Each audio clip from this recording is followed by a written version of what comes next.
Welcome back, a tale of inheritance, silence and rot, drawn from the margins of forgotten archives.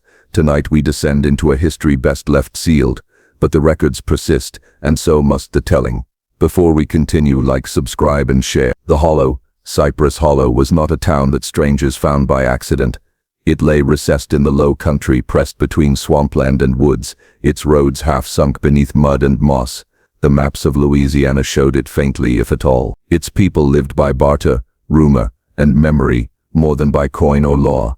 A visitor might see its frame houses scattered like bones across the floodplain, its weatherboard church leaning against the wind, and wonder how such a place endured. In parish ledgers preserved in the courthouse at Baton Rouge, the settlement is mentioned only in passing, tax rolls incomplete, births and deaths scrawled in different hands, dates inconsistent. A marginal note in one register, now brittle and foxed, reads only, "Hollow folk keep to themselves. God have mercy on them." It was in the summer of 1873 that the first name was struck through, not in ink but in absence: the vanishing of Jack La Rowe. Jack La Rowe was no scholar, nor saint, nor remarkable figure. He was a cooper's son, given to laughter, known for playing the fiddle at Sunday gatherings. His neighbors remembered him as restless, always straying farther into the woods than prudence advised. On an evening near midsummer he was seen walking the narrow track toward the Thibodeau house, a weather-beaten dwelling set apart from the others, where two sisters lived alone. Some said he carried a bottle. Others swore he had flowers tucked in his shirt. What drew him there none could agree upon, but all agreed upon what followed. He did not return. For days his family waited, listening for his step upon the porch. The fields lay untended, the barrels unhooped, as neighbors gathered to search the woods and marshes. Dogs were sent into the thickets, torches were carried along the levees. They found no trace but for a snapped reed, a half-print in the mud, and silence thick as tar. By the third day the settlement spoke the name Thibodeau, in hushed tone. The Thibodeau sisters, Uli and Mabel Thibodeau, were women of late middle age, their hair bound in braids, their dresses always smelling faintly of smoke and spice. They were said to have been born to a family of river traders, though no records confirmed it. Their house, perched upon stilts, was older than most in Cypress Hollow, its boards weathered, its shutters warped. Children were warned not to linger by their gate. Men accepted their offers of drink with unease. Women crossed themselves when passing the smokehouse that stood behind their dwelling, from which issued the perpetual aroma of meat cured too long, too sweet. Yet to outward appearances, the Thibodeaus were hospitable. They attended church with bowed heads, brought preserves to communal feasts, spoke softly to their neighbors. It was only in the narrow glance, the lingering touch upon a wrist, the laughter that came at the wrong time, that unease was felt. When Jack La Rowe vanished, it was their names that floated first in whisper.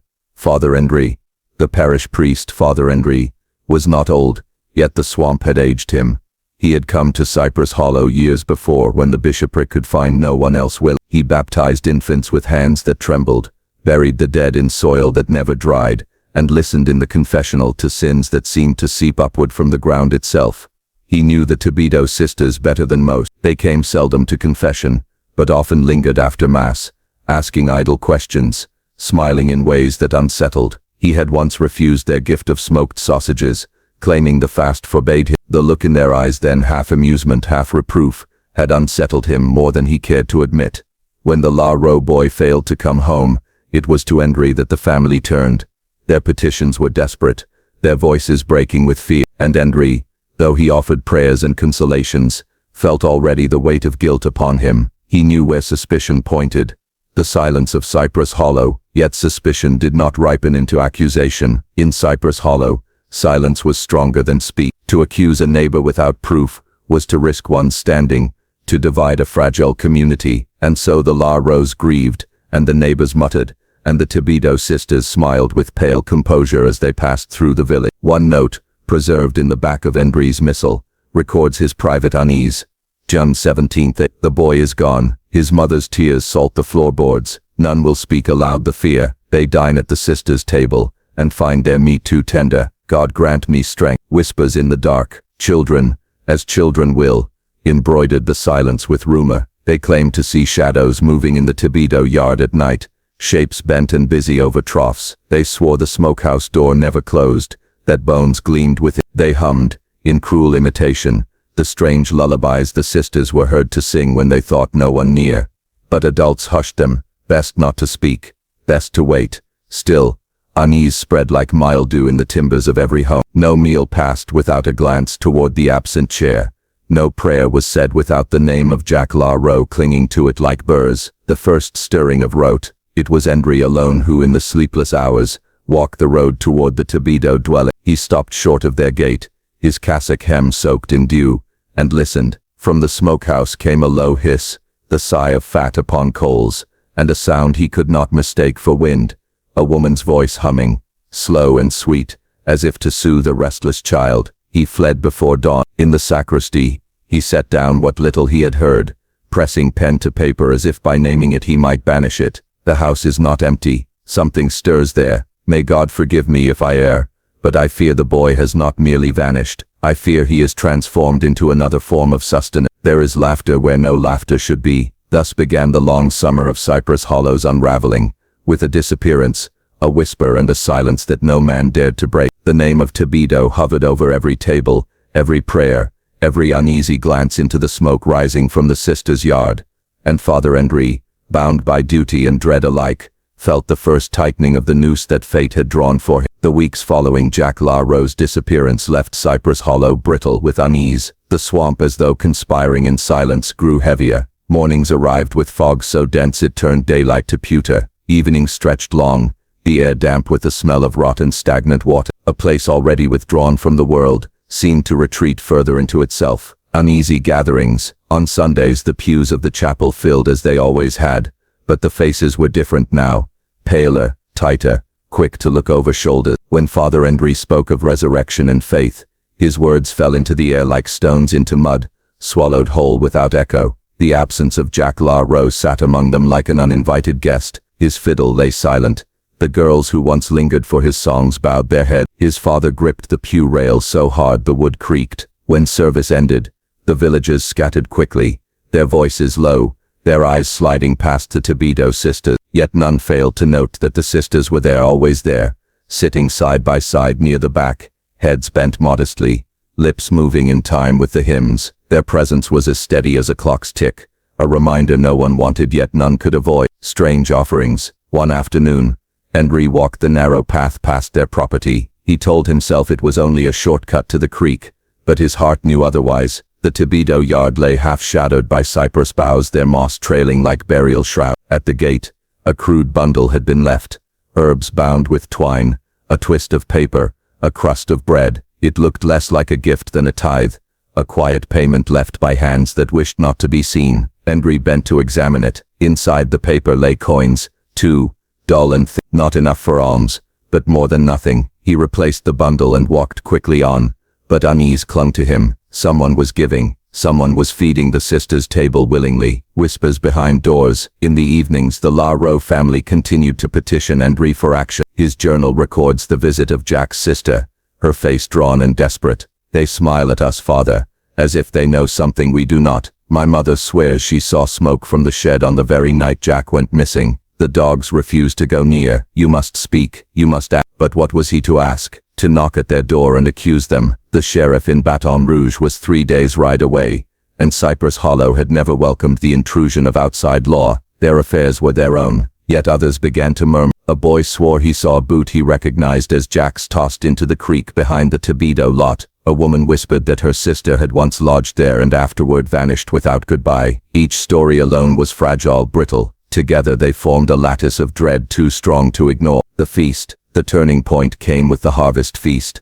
held in late August. As always, the community gathered in the clearing by the chapel, tables groaning with bread, greens, boiled crawfish and smoked meats. But this year the laughter was strained, the music hesitant, the air itself seemed too thick to swallow. When the Tobido sisters arrived, carrying platters wrapped in linen, silence rippled outward. They laid their dishes on the table, smiling. The cloths were pulled back to reveal smoked hams, sausages, and cuts so red and tender that several murmured aloud. The meat steamed sweet and fragrant, a scent that lingered too long in the nostrils. Cloying, few touched it, yet none spoke against. To refuse openly would have been to invite attention, suspicion, and so the villagers averted their eyes, filled their plates with bread and beans, and let the sisters' offering sit in the center of the table like a dare. Hendry watched close. He saw Mabel's eyes flick from face to face, searching, judging. He saw Uli's hand rest upon the handle of the carving knife a moment longer than necessary. When the feast ended, half the meat remained untouched, but the sisters gathered it carefully, wrapping it in their cloths again, carrying it home with serene composure. A gathering of men. The next evening, emboldened by drink, several of the village men gathered near the smokehouse behind the tavern. Their talk was bitter, angry, circling like dogs around a bone. They took the boy, one said. They've been taking more than the boy, another muttered. Then why don't we end it? Yet as quickly as their fury rose, it ebbed. Who among them would strike the first blow? Who would risk his family, his standing, his soul, in Cypress Hollow? To accuse without proof was to fracture what little held the town together. When Father Hendry came upon them, their anger turned to silence. They looked at him as though expecting leadership, a word of command. But he, bound by his collar and his doubts, gave none. If we accuse and are wrong, we damn ourselves, he said quietly. And if we are right, one man shot back, then God himself will reveal it. The men muttered, dispersed. Cowardice had triumphed once again. The sisters calm. The Tibido sisters continued their routines as though nothing were amiss. They walked the narrow lanes, nodded to neighbors, attended mass. Their smiles never faltered. Hendry noticed the way they watched him, though measured, calm, like hunters studying prey that wandered too close to the snare. At times he thought he saw a flicker of amusement in their eyes, as if they knew every thought that troubled his mind. He began to dream of them, dreams of tables set with meat that bled onto the cloth, dreams of smoke that filled the chapel until the crucifix itself was blackened, dreams of Jack La Rowe, eyes hollow, mouth moving but voiceless. The second disappearance. Then came the next absence. Not a boy this time, but a woman, Miss Estelle Duran, widowed seamstress, known for her sharp tongue and sharper needle. She vanished one night after delivering mended shirts to a neighbor. Her door was found ajar, her lamp extinguished, her bed unslept in. At first her absence was explained away. Perhaps she had gone to kin in Baton Rouge, perhaps she had left debts unpaid, but her best dress remained hanging, her shoes by the door, her sewing kit untouched. Days passed, she did not return. Again, whispers circled back to the Tibido house. Again, no proof emerged. And again, silence was chosen over speech. Hendry's dilemma. By now Father Hendry's conscience gnawed at him like rats in a granary. His prayers brought no relief. His Bible, once a comfort, seemed heavy with unanswered questions. He wrote in his journal, "They are wolves in the fold. I feel it in my marrow, and yet the flock will not rise. I am torn between obedience and justice, between silence and action. If no hand moves against them, I fear more will vanish. But is it mine to strike, or is that judgment reserved for God alone?" Thus Cypress Hollow lived in dread and denial. 2 gone, perhaps more uncounted. The Tibido sisters smiled still, their smokehouse breathing its sweet, cloying perfume into the night air. And Father Hendry, caught between duty and fear, began to understand that justice would not come by petition or prayer. If it came at all, it would come by fire and blood. Restless nights. By the turn of September, Cypress Hollow had become a place where silence pressed heavier than sound. The summer cicadas grew faint, the swamp seemed to choke on its own breath, and within the chapel Father Hendry could not sleep. His cot lay untouched while he wandered the aisles in darkness, muttering psalms beneath his breath, yet feeling the words fail in his mouth. The dreams persisted. Jack La Rowe's hollow eyes missing Duran's half-finished needlework, the smell of smoke and sweet meat that no fasting could purge from his tongue. He began to dread his own bed. More than once he woke at the lectern, forehead upon the open Bible, candle guttered to ash. His parishioners noticed. One whispered that their priest was waning, another that he was seeing things. Even children dared him no approach, for they swore he smelled of firewood and sorrow. Watcher at the road. He began to walk at night. The chapel lay near the hollow road, and from its rise he could glimpse the Tibido property through the haze of swamp gas. Their smokehouse, low and broad, glowed faint red in the dark hours like a forge that never cooled. From behind the chapel wall he kept vigil. The sisters moved between house and smokehouse with baskets, always at odd hours.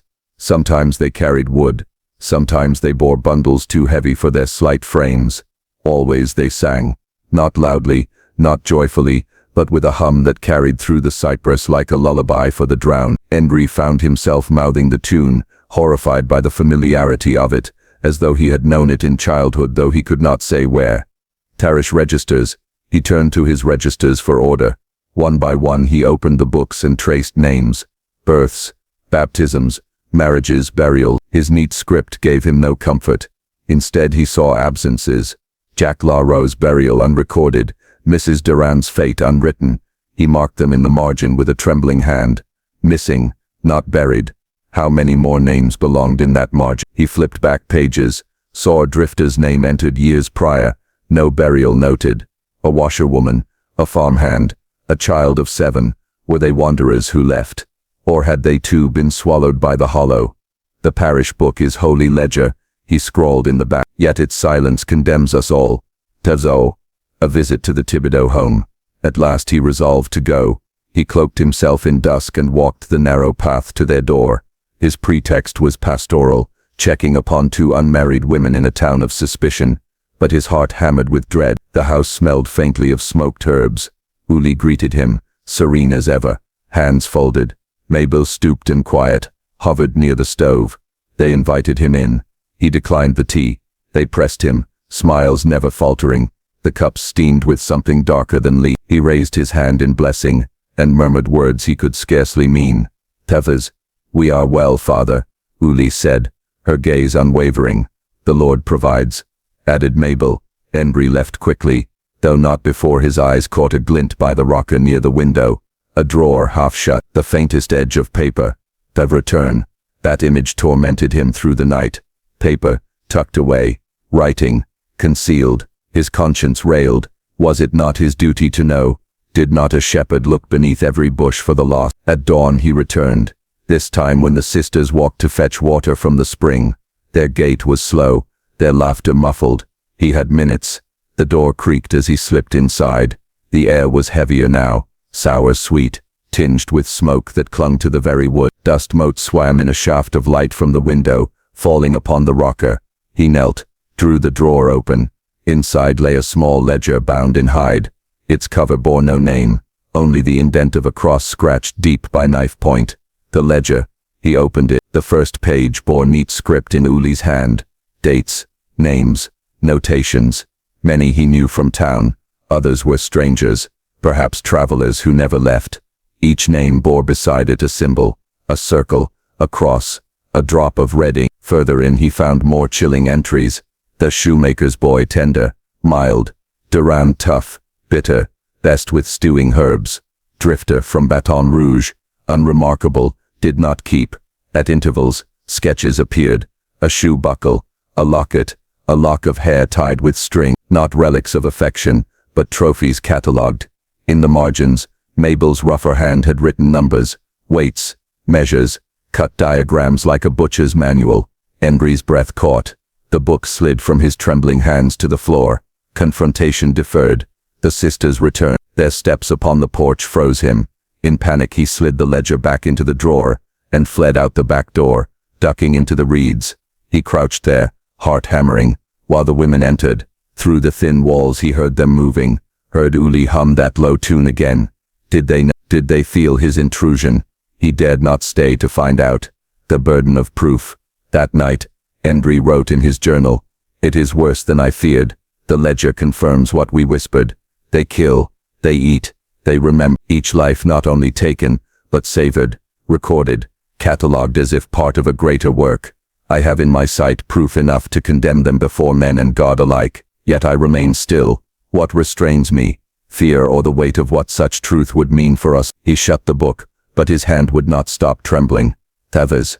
Growing isolation. From then on, Embry avoided company. He preached but rarely looked upon his flock. When neighbors greeted him, he turned away. Children began to mimic his gait, calling him ghost. Some claimed he muttered names aloud while pacing the chapel yard. The truth was heavier than any sermon he had ever delivered, and in that truth lay a terrible bind. To expose the sisters was to expose Cypress Hollow itself. The complicity, the silence, the years of feasting, without question. If he spoke, he would not only damn Uli and Mabel Thibodeau, he would damn them all. Thus the priest carried his secret alone. Beneath the rocker, the ledger remained, page after page of hunger disguised as piety. Outside, the smokehouse exhaled its sweet perfume. Inside, his conscience burned, and Cypress Hollow continued, day upon day, its people whispering, eating, pretending, as though truth could be kept in drawers and silence written over ledgers. But Embry knew, and knowledge is a fire that cannot be contained. A call to supper. It was a late autumn evening when the invitation arrived, written in a hand, too fine for Mabel, too fluid for any but Uli Thibodeau. The paper smelled faintly of smoke and time. Father, your presence would grace our table. Supper at dusk. The Lord provides, and we are only his stewards. Embry turned the note over in his hand a dozen times before laying it upon the chapel lectern. He knew the risk. He knew the ledger's testimony still sat beneath the rock, but something compelled him, perhaps duty, perhaps defiance, perhaps a longing to see their ritual with his own eyes, to know without doubt. And so, when dusk settled upon Cypress Hollow, he walked down Thibodeau Trail, the house of hospitality. The Thibodeau home glowed warmly. A wreath of dried herbs hung on the door. Smoke curled gently from the chimney. From within came the scent of bread, of simmering stew, of something sweeter beneath it all. Uli greeted him in her dark dress, hair pinned high, her smile immaculate. Mabel hovered behind, her apron stained but neatly folded. Father, Uli said, bowing her head, we are blessed tonight. Embry stepped inside. The room was crowded. Not only the sisters but half the town had gathered. Merchants, farmers, children clutching crusts of bread. The Thibodeau home was the heart of Cypress Hollow, and none dared refuse an invitation. The table gleamed with bowls and platters.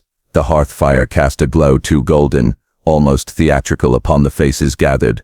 The stew, a great iron pot, stood at the center. Mabel ladled its contents into bowls, thick, dark broth with meat cut tender, floating with onions, herbs and roots. Steam rose in fragrant spirals. The villagers ate eagerly. Soon the room filled with the sound of spoons scraping, of satisfied murmurs. Embry did not lift his spoon. He watched instead, watched their mouths open and close, watched them sigh, watched the warmth settle in their cheeks. The taste had bewitched them. He saw it in their eyes, contentment, surrender, the discovery. At last Embry dipped his spoon, if only to something clinked against the metal. He fished it up. A small button, brass, blackened at the edge as if scorched. The sight stopped his breath. He turned it over, rubbed it clean. A pattern revealed itself. A carved fleur-de-lis, worn but unmistakable. He knew it at once. It belonged to Jack Larro's jacket, the very garment he had worn the day he vanished. Embry rose to his feet. Accusation. His voice broke the room like thunder. This is no supper. This is sacrilege. This is flesh of the lost. He held the button high. His hand shook, but his eyes blazed. The chatter fell silent. Spoons stilled. Faces turned toward him, pale, startled. Uli stood calmly.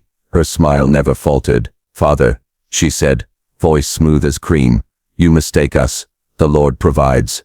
Embry slammed the button upon the table. The Lord does not provide brass buttons. This is Jack Larro's. You all knew him. You all saw him wear it. The room stirred uneasily. A few glanced into their bowls. A mother pressed her child close, but no one rose. The denial. The sheriff, seated near the hearth, cleared his throat. Now, Father, let's not stir old grief. Folks go missing. Swamps take men. River claims them. Ain't proof of nothing but sorrow. A farmer muttered. Ain't right to accuse good women on account of a button. A seamstress whispered. Maybe he sold his coat. Maybe it washed up. Excuses, flimsy as reeds, filled the silence. The air grew thicker, heavier. Embry felt it choke him. You eat your neighbors, he cried, and you call it providence. The ledger lies beneath their rocker. I have seen it with my own eyes. Names, weights, measure. This stew is your own kin. Gasps, then murmurs. But no one moved. Uli's voice rang above them all. Do you call us murderers, Father? Do you call this town complicit? The words struck like nails. Complicit. The words struck like nails. Complicit. That was the truth no one would touch. For to accuse the sisters was to accuse themselves. Every full belly, every praised meal, every silence when someone vanished. The sisters calm. Uli set her spoon down with deliberate grace. Father, Embry is tired, she said gently. He dreams too much. He sees shadows in steam. We forgive him. Mabel touched his arm as if in pity. Her hand was cold, damp. Eat, Father. You need strength. Laughter bubbled uneasily from the crowd. Someone muttered that priests grow lonely. Another, that too much fasting makes men imagine. Relief spread, weak but contagious. The button lay upon the table, small, undeniable, yet no one looked at it. The weight of silence. Embry staggered back. His words had fallen like seeds upon stone. The villagers lowered their eyes. Some resumed eating, desperate to drown the moment in stew. He could not bear it. He turned, left the house. Behind him, laughter grew louder, forced as if to cover his absence. The smell of meat followed him down the road, clinging to his clothes, his very skin. Dad Sherman, the truth is too heavy. The town has chosen silence. They eat, and in eating they consent. If there is to be justice, it must come not from men, but from flame. Foreshadowing. From the chapel he could still see the faint glow of the Thibodeau smokehouse. It pulsed in the night like a furnace. The hum of their song drifted on the wind. Embry pressed his forehead against the cold altar stone, his fists clenched. The time for sermons had ended. Morning after the feast, Father Henry awoke with a sour taste clinging to his mouth, though he had not eaten a bite the night before. The chapel bell tolled faintly in the distance, but no one came for confession, no one came for prayer.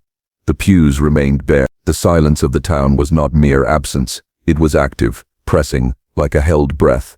He felt watched from behind shuttered windows, judged not as shepherd but as traitor. His sermon of accusation had not sparked revolt, it had sealed his exile. The button lay upon his desk still, brass dulled by candle soot. He turned it over in his palm again and again, trying to convince himself it remained proof, not illusion. Each time he closed his eyes, the taste of stew haunted his throat, though he had never swallowed. The parcel. It was near dawn when he heard the knock, 3 slow raps upon the chapel door. By the time he reached it, the step was empty. Only a parcel remained, bound in rough twine, paper smeared with grease. He carried it inside with reluctance. His hands trembled as he undid the knots. Within lay a small loaf of dark bread, its crust cracked, its scent faintly sweet. Tucked alongside it was a bundle of herbs tied with ribbon, and beneath them, wrapped in cloth, something hard. When he unfolded the cloth, his stomach lurched. A molar, human, unmistakable, the root still fresh with red. Pinned beside it, in Mabel's cramped hand. "Tarmend, for your collection, Father. To keep the records complete." Isolation. He staggered back, clutching the tooth. His first thought was to storm the sheriff's office, thrust the evidence into unwilling hands, but he stopped. He recalled the sheriff at the feast, face red with stew, nodding along to Uli's every word. What court would hear him now? What jury would convict, when all their bellies had been filled by the very crime? He was alone, utterly. That morning, parish registers remained unsigned, baptisms unmarked, weddings unblessed. The flock had withdrawn, as though his presence carried contagion. The town had chosen the Thibodeaus, chosen silence, chosen hunger sated over truth endured. The gaslight. By evening, whispers slithered into his ear. Children at the well muttered that Father Henry had lost his mind. Women at the market spoke of priests who fasted too long, who saw devils in smoke. A note, slipped beneath the chapel door, bore only a single line in Uli's elegant hand. "Memory is a fickle friend, Father. Are you so certain you saw what you claim?" He tore the note to pieces, but the words clung in his skull. Were they right? Could hunger and grief have conjured the ledger's columns, the button in the broth? No, he had touched them.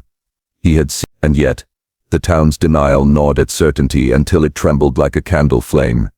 The ledger returns. That night, when the wind moaned through the chapel shutters, he returned to the rocker, to the hollow beneath its seat. The ledger was gone. The cavity lay empty, scraped clean. Only a faint imprint remained, the dust disturbed, as though hands had plucked it away hours before. His proof, his anchor, had been erased. On the altar he found another scrap of parchment, written in red ink, or was it blood? Bud. "Confession is not yours to keep, Father. Confession belongs to us." Thus sleep, broken, he dreamt of stew bubbling, of teeth rising to the surface like dumplings, of Uli's smile hovering above the pot, her ladle stirring. When he woke, sweat drenched his cassock. The molar still lay upon his desk, catching moonlight. Proof, and yet no proof at all. Thus Slee. Marginalia. From the parish diary, 1872, unlined, Ink faded.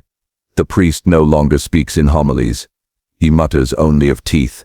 Some say he carries one always, clasped like a rosary bead. The town avoids him, yet at night I see a glow from the chapel, as though he burns things page by page. Each morning brought fresh humiliations, parishioners passing him in the street, without a nod, shutters closing at his approach, scraps of food left on his doorstep like offerings for a beggar. One dawn he found a chicken carcass, hung upon the chapel door, its head severed, its eyes stuffed with coins. Another day a child's doll lay upon the altar, its limbs charred, its mouth stuffed with straw. Always the same message: we see you, we own you, we unmake you. A letter never sent. He attempted once to write to the diocese. I am besieged.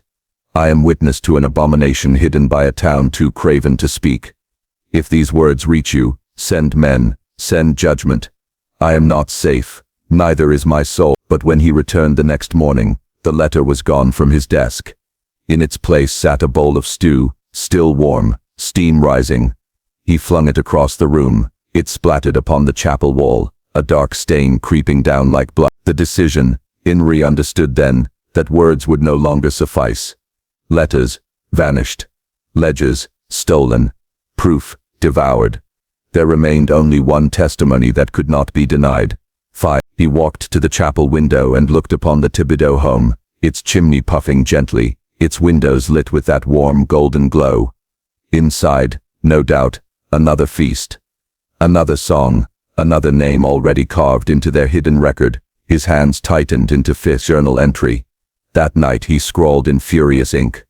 The tooth remains with me, it cannot vanish. They cannot erase it. If fire must speak where ink cannot, then so be it. I will burn away their house of lies. If the town is too craven, let the flames preach. The parcel had done its work. The molar sat like a weight upon his desk, small, innocent, obscene. With that one object, the sisters had severed his ties to reason, driving him toward the only act left to him. Outside, the smokehouse glowed. Cypress Hollow slept, but Father Henry no longer prayed for sleep. Thusly, the weight of a tooth. The molar still lay upon his desk, its pale enamel stained by a rust-red smear. In daylight it seemed nothing more than refuse, the kind of grisly token a surgeon might discard. But by candle's glow, it gleamed with accusation. Father Henry could not walk past it without shuddering. It felt alive, as if the tooth itself whispered, "Do what the tongue dares not, burn them out." The gathering of means. He began to move with furtive caution, not as priest, but as conspirator. From the gravedigger he bartered kerosene, for lamps he lied, though the man squinted at the weight of it in the can. From the carpenter he secured bundles of shavings, splinters packed tight with resin. From the sacristy he gathered taper candles, and matches, telling himself each was a kind of sacrament. Every item he wrapped in cloth, hid beneath floorboards in the chapel vestry. His heart raced at each step. If the town discovered him, they would name him mad. Yet he thought of the ledger now gone, of Mabel's mocking note, of stew simmering at his desk, where his letter had been stolen. Madness was already theirs. Fire would be clarity. A visit at dusk. But the sisters did not leave him to his plot. At dusk, as he extinguished candles, a knock came again, 3 raps, slow, deliberate. When he opened the door, Uli Thibodeau stood there, tall as a shadow, her face serene. In her hand she carried a basket covered in linen. "Father," she said softly, "you look thin, you should eat." She pushed the basket forward. Beneath the cloth, he glimpsed meat pie, its crust golden, steam still rising. The smell was rich, intoxicating. He clenched the doorframe to steady himself. "I want no part of it," he hissed. Uli only smiled. "It's already part of you." And with that she turned, vanishing down the misted lane. When he carried the basket outside to throw it into the weeds, he saw something glinting upon the pie's crust. A single brass button, identical to the one he had found in the broth. Marginalia, excerpt, unsigned town diary, 1854. The sisters walk where they will, bearing food no one dares refuse. Some say the priest spat upon their gift. Others whisper he kept it after all. At market I heard Mabel laugh. Even shepherds grow hungry. The town turns away. That week Cypress Hollow sealed itself against him. The sheriff no longer nodded in greeting. Mothers pulled their children close when he passed. The pews remained empty, the offering box collected only dust. At the well he overheard men muttering, "He's lost to fever, says he sees teeth in stew, best he leave before he brings ruin." Each word was a stone pressed upon his chest. He was their priest, once. Now he was exile, prophet without nocturne of ash. His dreams grew thick with fire.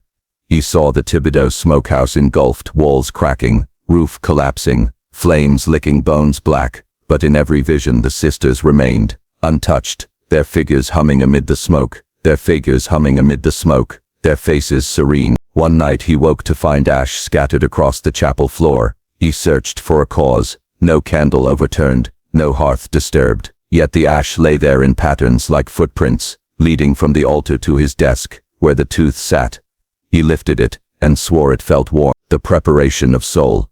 Henri knew he must confess before he acted, if only to his own hand. In the parish register, in margins where births and deaths were once inscribed, he wrote, "If the flock cannot face its shame, I shall burn away the shepherds of sin. May fire cleanse what ink cannot preserve." He tore the page free, and sealed it in the hollow beneath the altar stone. He whispered a prayer, not for forgiveness but for remembrance. Encounter at the well. One morning, as he drew water, Mabel Thibodeau appeared, stooped figure moving with eerie grace. She did not speak at first, she merely watched him, her eyes unblinking. Finally, she said, "Do you think fire frightens us, Father? Fire feeds, fire preserves, fire makes the meat tender." He froze, the bucket sloshing in his grip. Her words were not threat alone but knowledge of his intent, as though she had read his very thoughts. Before he could answer, she dropped something into the dust between them, a charred doll's hand, fingers black. She turned and shuffled away. Deterretor, fragment. Recovered from burnt pages, Diocese Archive label Henri's final correspondence, fragment. "They have turned the town against me, they know even what I dream, but I will not falter. The smokehouse must fall, even if I burn beside it. Better martyrdom than this silence." The eve of fire. By week's end, he had arranged the tools in the vestry, kerosene, kindling, matches. He prayed over them, not with Latin chant but with gutturals. The bell above the chapel hung silent, but he imagined its tolling as he rehearsed in his mind, "Creep through the hollow, douse the timbers, strike flame, let justice roar." Outside, the town lay hushed, windows dark, as if Cypress Hollow itself awaited something it already knew. That night, standing in the doorway of the chapel, Father Henri whispered into the wind, "Lord, forgive me, for what I burn in thy sight. Let this fire speak where my tongue has failed." And in the distance, from the Thibodeau house came the faintest sound, humming, low and sweet, like a woman stirring a pot. The reckoning was no longer a question, it was a clock wound tight, ticking in his chest. The sisters had given him the final push, mocking his hunger, twisting his resolve. The fire was coming. They spared no traveler who crossed the hollow after dark, because the town would not ask for what it already knew it had lost. So he shed the vestments of his calling. He removed the collar, stained his cassock with mud, dusted his boots as though from the road. He left his Bible beneath the altar, taking only a rosary, tucked in his sleeve, its beads worn smooth. At dusk, he walked the Thibodeau trail. The mist coiled low, a silver river across the earth. He lowered his head, slowed his step, rehearsed his lines, lost, hungry, seeking shelter. The house loomed at the lane's end, its porch lamp dim, smoke rising from the kitchen chimney. When Mabel opened the door, he did not meet her eyes. "Evening," he murmured, voice hoarse. "Lost the road near the river bend, wondering if you might have a spot for a man to rest." Her blink was slow, deliberate, then she smiled, soft as butter, melting. "Of course, poor thing, come in. We never turn away a hungry soul." She poured him tea, fragrant and sweet, just cloudy enough to veil its poison. Henri knew the recipe by rumor: laudanum, valerian, perhaps belladonna, a draught to slow the limbs, soften the mind, ready the body. He stirred the cup, lifted it to his lip, then let it slip from his hand as if in sudden sleep. The cup shattered against the stone floor, liquid seeping like spilled blood. His head fell to the armrest, eyes closed but not fully. Through a narrow slit he watched the sisters reveal. Uli entered, smile small but sharp. She carried her apron folded, and from beneath it glinted steel, a butcher's knife, polished bright. "He'll keep," she said. "Thin," Mabel answered, leaning closer, but the tongue's clean. Preachers' tongues are always sweet. They took his arms gently, as lovers preparing a body for wedding, not slaughter. Their movements were reverent, ritual, and then Uli leaned down, lips at his ear. It's better when they don't fight. The meat tells less story. The moment chosen, that was his son. Henry's eyes snapped open. With sudden strength, he shoved them both away. Mabel struck the wall, crumpled. Uli staggered back, knife raised. Before they could gather themselves, he surged to his feet and ran, bursting through the parlor, kicking open the back door. He did not flee into the swamp, but into the shed, the place he had studied for days, the smokehouse of bones. Inside, the stench was not rot but cleanliness, sharp, clinical, deliberate. Hooks lined the walls, chains dangled, buckets glinted with wetness. A drain gaped at the center of the floor. In the far corner, a chest sat, wood stained black, buzzing with flies. He did not need to open it to know what it contained. He struck a match, dropped it upon the oil-soaked board. The flame caught instantly, eager, climbing the walls like a beast uncaged. The first screams. At first came the crackle of timber, then the smoke thick and acrid, and then the screams, not of animals, not of women, but of many voices at once, rising from beneath years of smoke and silence. The sisters wailed above them, furious, their cries echoing like banshees. You stole our flock, you stole our blood. Henry staggered outside, eyes burning, lungs choking, yet he did not flee. He stood, watching the shed roar, the flames devouring roof and beam, sparks spiraling into the night. The town arrives, the fire lit the hollow like false dawn. Soon figures emerged, townsfolk roused from beds, carrying buckets, pitchforks, nothing but breathless horror. They gathered, frozen, as the smokehouse burned itself clean. Some cried, some whispered prayers, some simply stared. The sheriff shouted orders, but no one moved to quench the fire. They all knew in their marrow what was burned. Marginalia Journal of Martha Luvia, found later among parish records. We came with water, but could not lift our arms. It was as if the fire spoke truer than we ever dared. To douse it would have been to lie again. Embers shot skyward, glowing like dying fireflies. The screams dwindled into keening, then into silence. Father Henry fell to his knees, the heat blistering his face. He pressed the rosary beads so tight they cut his skin. Lord, he whispered, if this is sin, then brand me sin, but let it end. The silence of ash. By midnight, only a blackened ribcage of timber remained. Flames reduced to smolder. The chimney coughed faint tendrils of smoke. The earth steamed, hissing where blood and oil had seeped. The sheriff muttered for record, lightning, a tragic accident. His voice shook. No one corrected him, but in the hush that followed, whispers coiled, whispers of tools glimpsed, of screams heard, of meat once praised too eagerly. Henry's departure. He did not wait for dawn. As the town dispersed, he stood alone at the chapel wall watching the ruin. He made no sermon, offered no absolution. His work was not justice, not mercy. It was grief given flame. The psalm, closing beat. When the fire died, the hollow did not breathe easier. Instead it seemed to inhale the smoke deep into its lungs. And though the sisters' voices had fallen silent, something lingered, a humming beneath the crackle of embers, like a woman stirring stew. Henry turned from it, whispering, "It is done," but even he did not believe it. The first light after fire. At dawn the hollow was shrouded not in fog but in smoke, a grey pall that drifted through cypress limbs and clung to the chapel's steeple. The Tibedo shed was gone, nothing left but a blackened skeleton of timber, its chimney coughing weakly into the sky. The townspeople gathered slowly, hesitantly, as though summoned by something older than duty. They came barefoot, shawls thrown hastily about shoulders, eyes hollow from sleeplessness. Mothers clutched children to skirts, men gripped hats but did not wear them. No words rose, only a tense circle around the ruin, each villager hoping someone else would speak first. Father Henry stood apart, back against the chapel wall, rosary beads digging into his palm. He knew he had done what no sermon could. But the fire had not ended anything. It had unearthed. The ground splits. At first there was silence, then a gasp.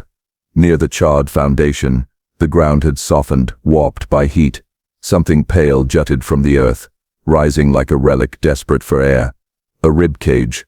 Small, scorched, unmistakably human. Beside it a femur, thick as a man's forearm. Then another shape. A skull, its jaw stretched wide in a scream that no longer made sound. The circle widened. Some crossed themselves. Others trembled. A woman fell to her knees, clawing through the ash with bare hands. Martha Luvia lifted something from the soil. A ring, gold and dented, engraved with letters dulled by soot. Her lips moved soundlessly before voice broke free. "My brother," she whispered. "Jacob. The one our father gave him when he turned 17. They said he drowned." Her eyes widened, wet and wild. He hated the water. The ring slipped in her shaking grip. The truth did not. No. One by one, they remembered. Another man, pale, removed his hat. "Billy," he muttered. "They said he was touched in the head. Came begging at their door for work. Never saw him after. Lord forgive me, I never asked why." A woman pressed her apron to her mouth. "My aunt came from Baton Rouge. Stayed with them 2 nights. She said the meat was tenderer than she'd ever tasted. Then she left." Her voice broke. "Or so we thought." From the far side, a boy no older than 12 spoke, voice thin. "I found a shoe once, in the creek behind their land. Still tied. Too small for a man." The whispers multiplied. "I thought I heard crying once. I wondered about that smell. They said my cousin eloped." But one by one, Cypress Hollow remembered what it had worked so hard to forget. Gut feelings dismissed as nonsense. Questions smothered. The faint metallic tang of meat that had tasted too fine. The fire had not burned their silence away. It had stripped it bare. Marginalias, unnosed note found among the parish records. Date uncertain. It was not only the Tibido sisters who feasted. We all did. We all swallowed the silence with the flesh. That is why we do not speak. To name them guilty is to name ourselves. That's the sheriff's decree. The sheriff arrived at last, face gray, hands trembling. He stumbled into the circle, words stuttering from his lips. We'll sort this," he said too loudly. "Identify what we can. Give 'em proper burial." But the crowd knew better. There were too many bones, too many fragments, too many names swallowed by time. The grave digger counted aloud until his voice cracked. He had reached 30 when he stopped. Beyond that number, the remains blurred together into an unholy mass, impossible to separate. Somewhere in the ash, a child's jawbone gleamed beside a woman's comb, a man's boots near a cluster of hairpins, a rosary charred, beads fused together like melted pearl, the box of trophies. Endry stepped forward then, drawn to the heart of the ruin. Among the cinders lay a wooden box, half-burned yet untouched by the fiercest flame, as if the fire itself had recoiled from it. He knelt. The lid creaked open. Inside lay dozens of trinkets, shoe buckles, brooches, handkerchiefs, eyeglasses, trinkets so ordinary no one would miss them alone, but together they spoke of dozens of lives. Each piece was a headstone without a grave. Etched into the underside of the lid, in delicate feminine hand, were words. We remember them in flavor, not in name. Embry shut the box slowly. His voice cracked. Lord, forgive what no man can forget. Collective collapse. By evening, Cypress Hollow had changed. Children were forbidden outdoors. Doors were bolted twice. Families sat at tables but scarcely touched food. Venison, duck, rabbit, all tasted of ash, for now each mouth remembered what it had consumed before. The smokehouse ruins were roped with stakes and red twine. None dared cross, yet all knew what lay beneath. Whispers rose in fragments. She always hummed when she stirred, didn't she? The tea, it made me so drowsy. Why did we never ask about the meat? The truth had burned its way into every throat, not because it was finished, but because each had tasted it, and no prayer could cleanse the mouth of the dead. Embry's vigil. That night, Father Embry lit 11 candles before the altar, one for each name he knew, pulled from ledger or memory. 11 flames flickered against stone walls, quivering like souls restless for voice.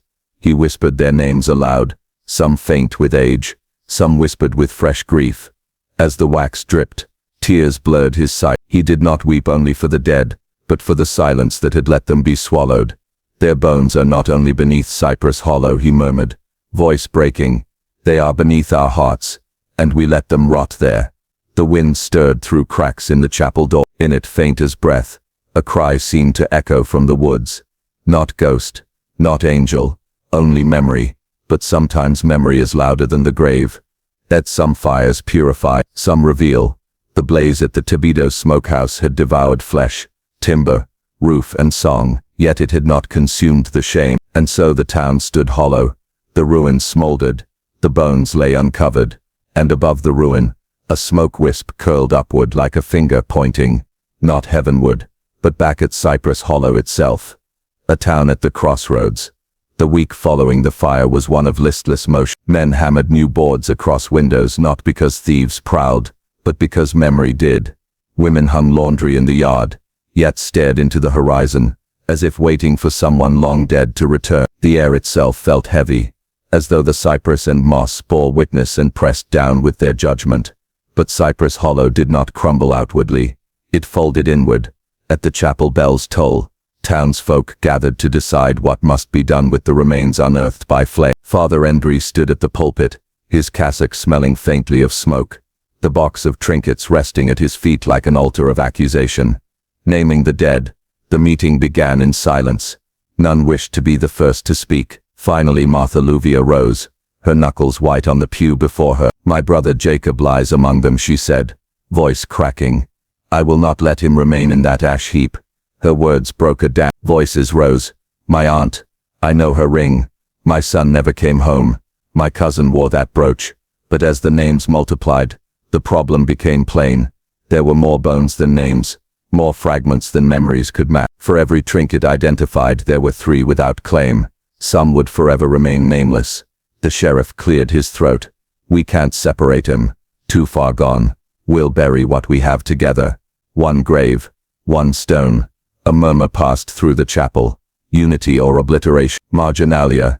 Extract from unsigned draft, never published, believed to be by a local schoolmaster. The difficulty was not only bones without names. It was names without stomach. To acknowledge one was to admit the taste upon one's tongue. Too many feared what recognition would bind them to the mass grave. 3 days later, beneath a gray sky swollen with rain, the town dug a pit at the edge of the hollow where the ground sloped gently toward the creek.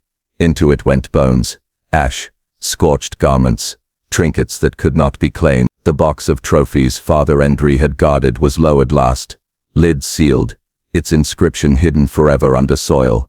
A single wooden cross was planted, carved with the words, "To the unnamed, who dwell in silence."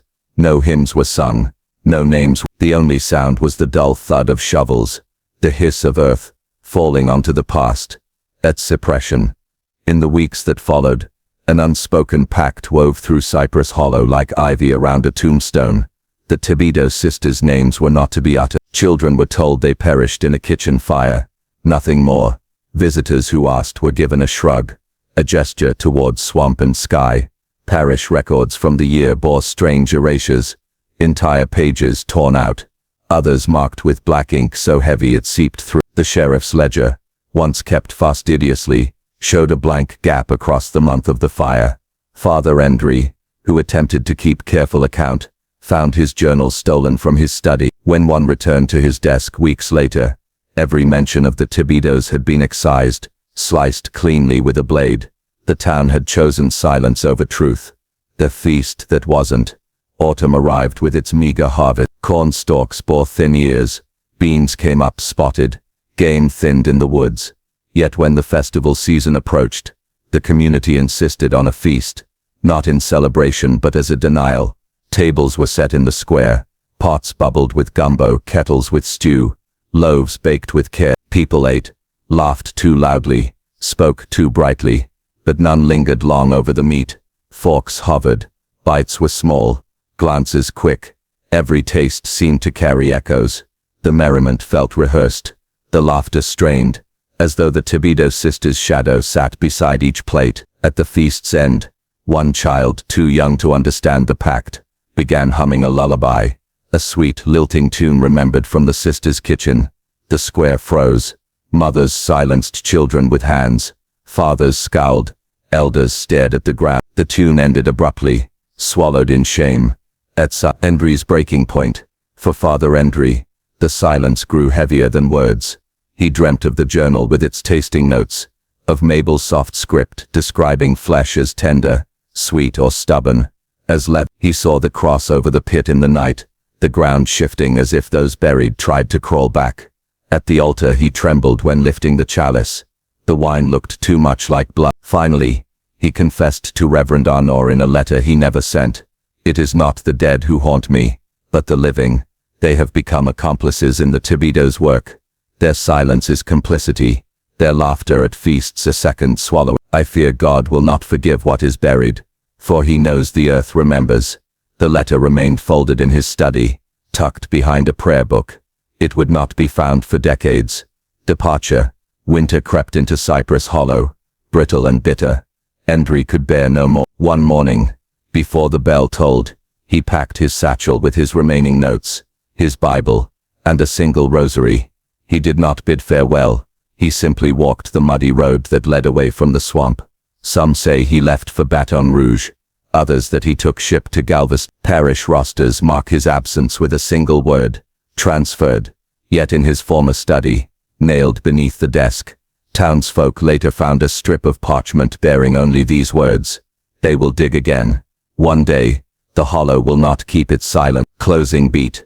Cypress Hollow endured, but as a husk, its people lived, married, tilled and worshipped, yet always with their mouths half shut, as though one word might undo everything. The Thibodeau sisters were gone. Their smokehouse was at, but their legacy remained in every meal, every gathering, every silence stretched too long. The hollow had not exorcised them. It had only agreed to keep their secret, and secrets, like bones, rise when the ground shifts. A hollow that withered. By the decade's turn, Cypress Hollow was scarcely a shadow of itself. The market stalls stood empty, more often than filled. Shutters stayed latched, and the chapel door warped with mildew. Families drifted elsewhere, some to the river towns, some to the mills upriver, some vanishing entirely without farewell. What remained were the stubborn, the poor, and the haunted. The smokehouse ruins, fenced in after the fire, grew over with moss and creeping vine. Children dared one another to approach, though few ever crossed the twine. Those who did returned pale, whispering of charred smells still lingering, of a humming that rose beneath the ground. The sheriff himself abandoned his post after one midnight watch when he claimed to hear knives scraping bone in the wind. He sold his land for a pittance and fled east. Cypress Hollow, once a gathering place, had become a scar on the map. The Thibodeau sisters were spoken of less and less until at last their names were avoided altogether. But memory, like rot, finds a way through plaster. Father Hendry, gaunt now and aged beyond his years, returned to the hollow in late autumn, cloak torn, boots caked in river mud. No herald, no escort. He came alone, a pilgrim to the place of his undoing. The townsfolk watched from windows as he walked the weed-choked road to the unmarked burial ground. There he found the 11 crosses warped, their wood grey with rain, some toppled, others gnawed by insects. No flowers grew there, only nettles. He lit a single candle, set it into the earth and whispered 4 words: "May you be forgotten." Then, as if the hollow refused his benediction, the wind stirred through the trees, carrying with it a faint humming. Soft, persistent, unmistakable, the tune of a woman stirring stew. Hendry bowed his head, and for the first time in decades wept without restraint. The last confessions. Not long after, rumors spread that Hendry wandered parish to parish, offering sermons no church had invited him to give. He spoke not of scripture, but of appetite, silence and complicity. In one boarding house an innkeeper swore he heard the priest muttering in sleep, "I liked it. I liked it." Another claimed Hendry refused food altogether, saying that bread turned to flesh on his tongue. When he finally took to his deathbed, the location disputed. Some say Savannah, others Baton Rouge. He begged for no prayers. Instead he asked that his journals be burned, but not all were. A handful of pages survived, hidden in folios, stitched between hymnals, tucked into parish ledgers, enough to stitch together the story you are hearing now. The aftermath of silence. Cypress Hollow dwindled into ruin. The chapel collapsed, its bells stolen. The last child born in the town, blind from birth, wailed for a week and then never cried again. The well dried, the vines swallowed the roads. Cartographers struck its name from new maps, leaving only an empty bend in the swamp. But its silence carried outward. In Baton Rouge, a butcher's stall reported meat going missing in the night, with no tracks to follow. In Mobile, a boarding house owner swore she saw 2 figures moving through mist with baskets. One tall, one stooped. In New Orleans, a tavern cook was dismissed after humming a lullaby too much like the Thibodeaus. And always in each place, smokehouses bought more wood than they used. Marginalia. Folklore. Fragment of Louisiana Folklore Journal, 1907. There persists a belief that if one hums while stirring stew, the dead gather near to listen. In Cypress Hollow they say, the tune is not welcome, for it summons the Thibodeau sisters who come with knives and baskets. Local children repeat a rhyme. Don't hum when you cook.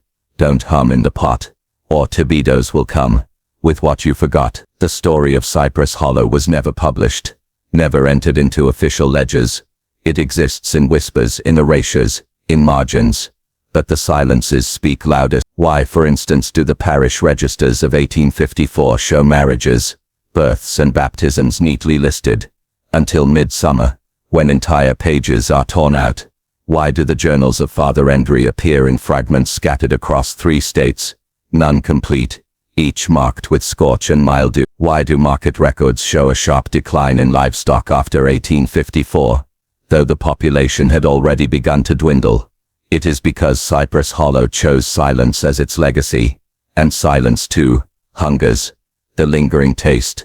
And so the tale persists. In towns along the river, families whisper over supper. They cross themselves before tasting stew. They laugh nervously when meat is too tender. Some even confess, though only in drunkenness, only to strangers, that they still remember Cypress Hollow's feasts. I liked it, one said. I didn't know, another admitted. But I liked it. And worst of all, sometimes I miss the taste. The Thibodeau sisters are gone. The smokehouse is ash. Cypress Hollow is swallowed by swamp. Yet on nights when the fog drapes low and the moon turns pale, some swear they hear it still. The humming, the whisper of knives, the sound of chewing. If you ever travel through the Louisiana swamps and find yourself near an unmarked clearing where vines overtake the earth and no dogs bark, do not linger, do not taste. For some stories are not buried, they are only waiting.